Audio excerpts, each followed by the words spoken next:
Unfortunately, in some cases, we mortals value power, the preservation of authority, over the dignity and survival of ourselves and others, and we will frequently have to pay the cost of our own malevolence. When I think of a film, I often don't remember the screen. I automatically think of it as if it were a memory, with jump cuts just moving around, as if I were there. I could think of this screen, but then I don't remember the film so well. Look back on your life. What is it that you don't remember? What gets left out? But you consider it as not being important enough?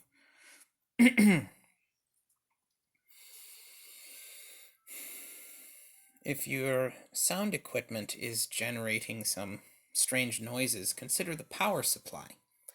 We often think of the sounds in audio equipment as being phantom, that have nothing to do with the physical structure of the devices, but these are cables with energy moving through them, and they move, and that's part of the sound. As with high enough frequency or energy, the oscillation is the wavelengths are small, and the movement occurs, the vibrations occur faster within smaller space. Or let's say that hypothetically, when the energy is low, the wavelengths get larger, the vibrations become more exaggerated and wider, and they start smacking the edges of things, and that creates noise. If you have an unexplained sound, check your power supply. Dionysus was a god of, is the ancient Greek god of wine. I don't know if grapes, but wine,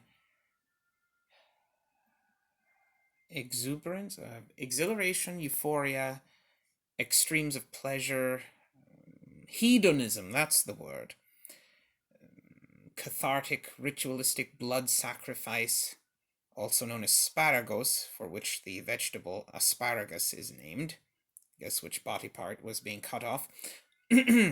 Never invite Dionysus. One of the many reasons you do not invite, that is a cosmic party foul. You do not invite Dionysus. You, probably the god of parties, curiously enough, but do not invite him. And theater. Dionysus is the god of theater. Did I mention ritual insanity, madness, drunkenness, euphoria? I think I got the intoxication. Right. All right. So we got that.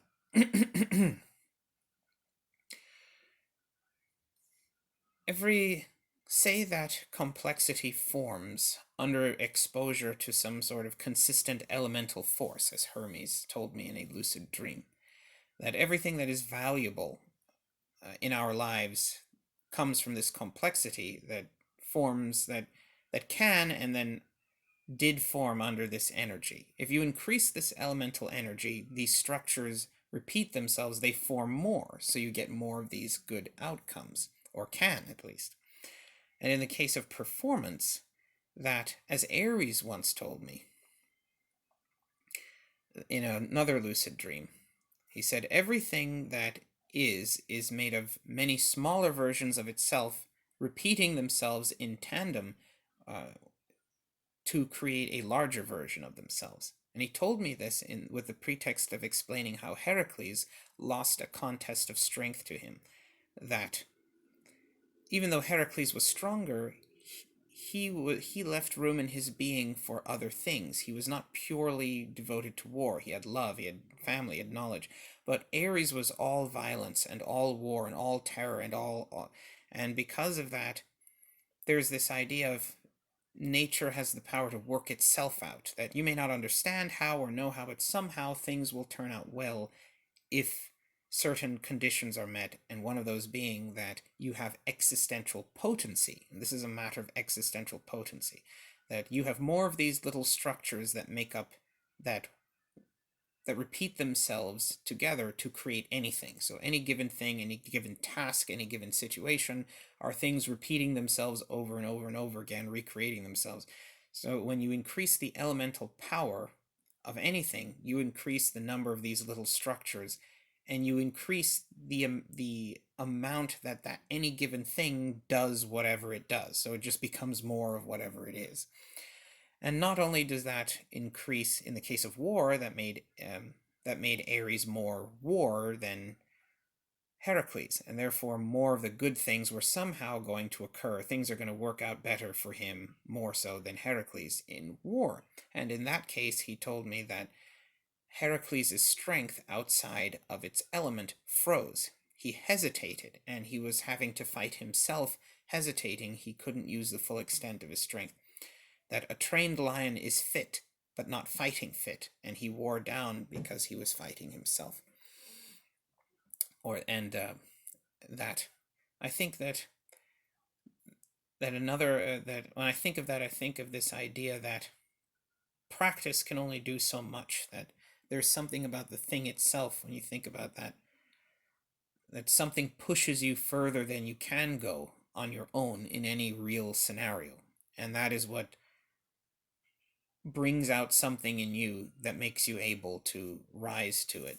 And that maybe that Heracles is strong, but he just is missing something that makes you part of that, makes you like, that makes you the thing that can succeed in war, that is made of war and can thrive in war. You have to have something from it. It takes the thing itself, it takes the real deal. And Ares was the real deal in war, and that's why he won.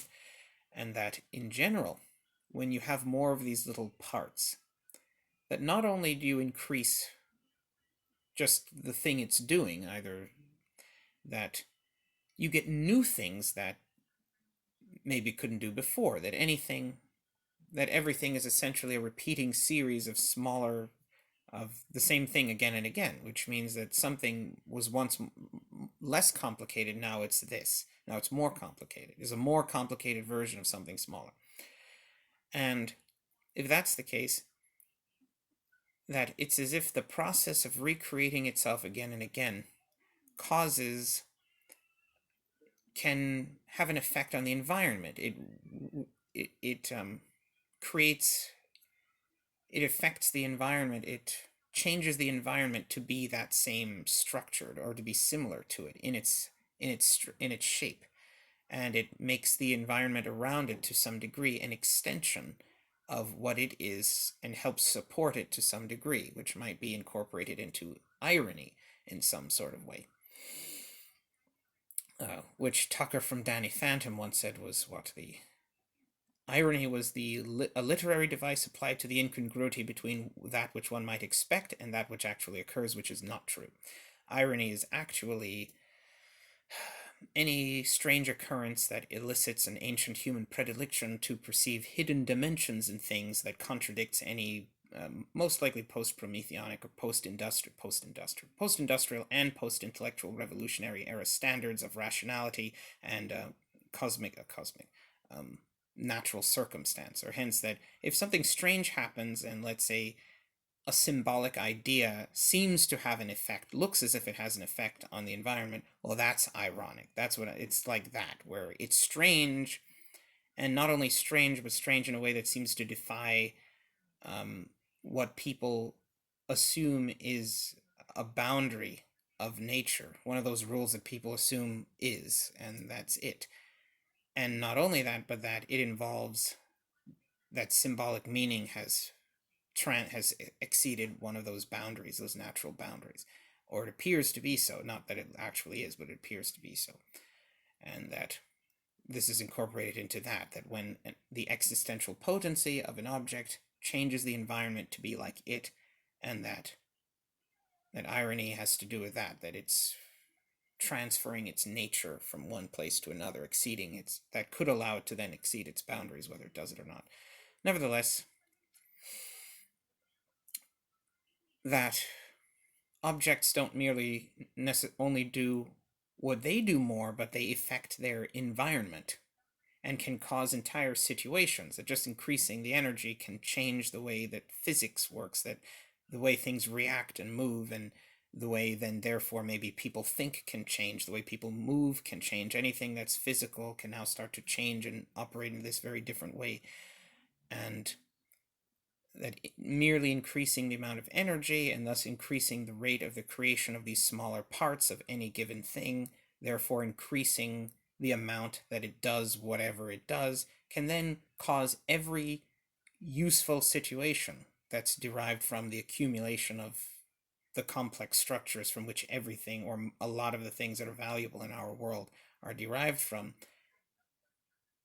can cause you increase those, you increase a lot of the useful or interesting, valuable things that anything can do. You unlock, you not only make it more of what it is, but you can end up unlocking its potential, a valuable, interesting potential and of something. You increase the everything's going to turn out well or interesting or good in some way factor of any object, or you can by increasing existential potency. Something I just wanted to mention.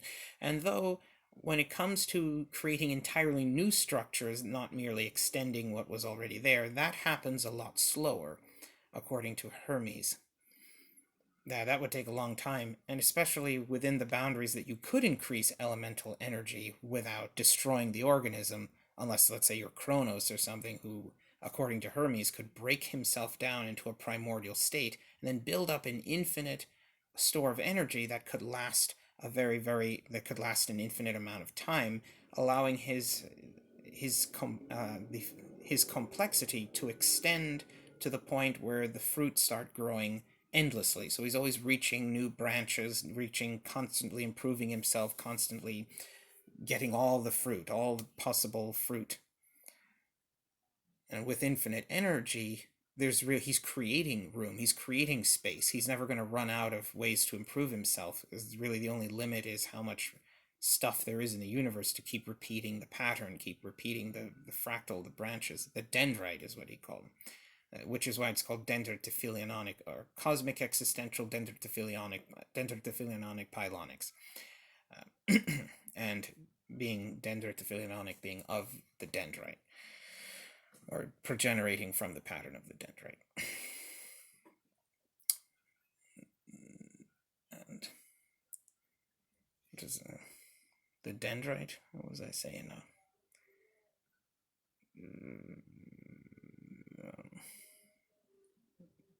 Something about pilonics. Oh dear, I've lost my what I was talking about. Did I ever have what I was talking about? I'll come back to this later if I think of it. This idea of what is it? That dopamine, the dopamine receptor. That's Dionysus's. Oh yes, Dionysus loves pleasure. That it said that people take drugs. That dopamine is also has to do with creativity. That in essence we all have this window, this dilated. That we all perceive the world through this window, in essence, and our creativity is determined by what sort of things get captured by the type of window of perception that we're using. And that generally we have this we're contracted very low, that we're contracted, so we may get smaller pieces of information. Say if words are like good ideas, we get I, we get am, we get the ideas that fit through that window. B, maybe you at best. If you expand too much, well then you lose. You can maybe you'll get a word like you'll get words that are specific for wide, big. You'll get anti-disestablishmentarianism or something like that, or a word like that. But maybe so there are some gems up there, but you'll lose your mind. Too much, you go insane. Too little, you're plain Jane. But right in the middle, that's where most words are, in the 5 to 8 letter range, let's say. And that when you get the dopamine just right, you can have, that's where creativity, that has to do with creativity, or that's somewhere that was mentioned. I forget where, but talking about pilonics. that when you have